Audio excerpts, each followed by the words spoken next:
అందరికీ నమస్కారం అండి. నా పేరు గ్రంథి నాగేశ్వరరావు. బుద్ధుడు బౌద్ధ ధర్మం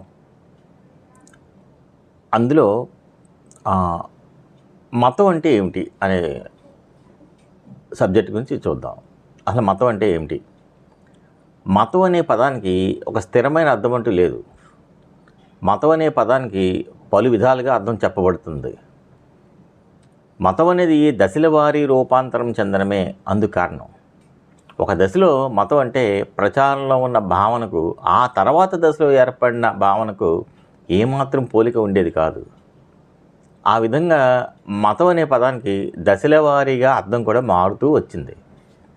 ఆ కారణంగా మతం అనే పదానికి ఒక ఖచ్చితమైన అవగాహన ఏర్పడలేదు. ఆ విధంగా వివిధ కాలాల్లో వివిధ అర్థాలతో మతాన్ని అవగాహన చేసుకోవడం జరిగింది. ఆకాశంలో ఉరుములు మెరుపులు ఏర్పడటం, వర్షాలు వరదలు రావడం ఎలా జరుగుతుందో గ్రహించలేని ఆది మానవులు ఆ ప్రకృతి వైపరీత్యాలను శాంతింపజేసేది కానీ మాయలు మంత్రాలు ఉపయోగించేవారు. ఆ దశలో మతం అంటే వారి దృష్టిలో మాయలు మంత్రాలు మాత్రమే. రెండవ దశలో కొన్ని నమ్మకాలు, ప్రకృతి శక్తుల్ని ప్రసన్నం చేసుకునేందుకై కొన్ని క్రతువులు, యాగాలు, పూజలు, యజ్ఞాలు చేయసాగారు. ఆ విధంగా మతం అంటే ఈ నమ్మకాలు, విధుల నిర్వహించడమే అనే అర్థాన్ని సంతరించుకుంది. అయితే ఈ దశలో వారు చేస్తున్న మత విధుల ఆధారంగా మతానికి అర్థం చెప్పబడింది.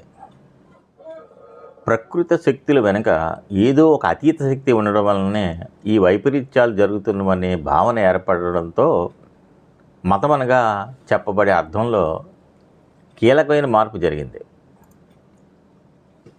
ఇది ఆది మానవుడు ఊహించని విషయం. ఈ దశలో మతం అంటే మాయలు మంత్రాలు అన్న భావన తుడిచిపెట్టుకుపోయింది. ఈ అతీత శక్తిని మొదట క్రూరమైనదిగా అంటే సైతాన్గా భావించారు. కానీ ఆ తర్వాత అది పూజనీయమైనదిగా అంటే శివరూపంగా భావించడం జరిగింది. అతీత శక్తి చాలా క్రూరమైంది అని భావించబడిన దశలో దాన్ని శాంతింపజేయడానికి క్రతువులు, యజ్ఞాలు, యాగాలు జరిపినట్లే పూజనీయమైనదిగా భావించిన దశలో సైతం దాన్ని ప్రసన్నం చేసుకోవడానికి అనేక రకాల పూజా విధులను కొనసాగించారు. ఈ అతీత శక్తినే ఆ తర్వాత కాలంలో దేవుడని, సృష్టికర్త అని అన్నారు. యావత్ ప్రపంచాన్ని, మానవుణ్ణి ఈ దేవుడే సృష్టించాడన్న భావంతో మూడవ దశ మొదలైంది. ఆ తర్వాత మానవుడికి ఆత్మ అనేది ఒకటి ఉందని, అది శాశ్వతమైందని, మానవుడు చేసే మంచి చెడులకు ఈ ఆత్మ దేవునికి సమాధానం చెప్పుకోవాల్సి ఉంటుందన్న భావన సైతం ఏర్పడింది. ఈ విశ్వాసాల ఆధారంగా ఒక రూపుని సంతరించుకున్నదే మతం.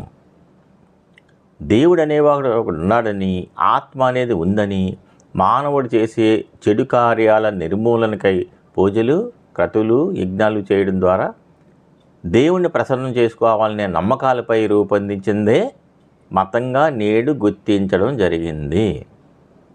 ఇదండి మతం అంటే. Thank you.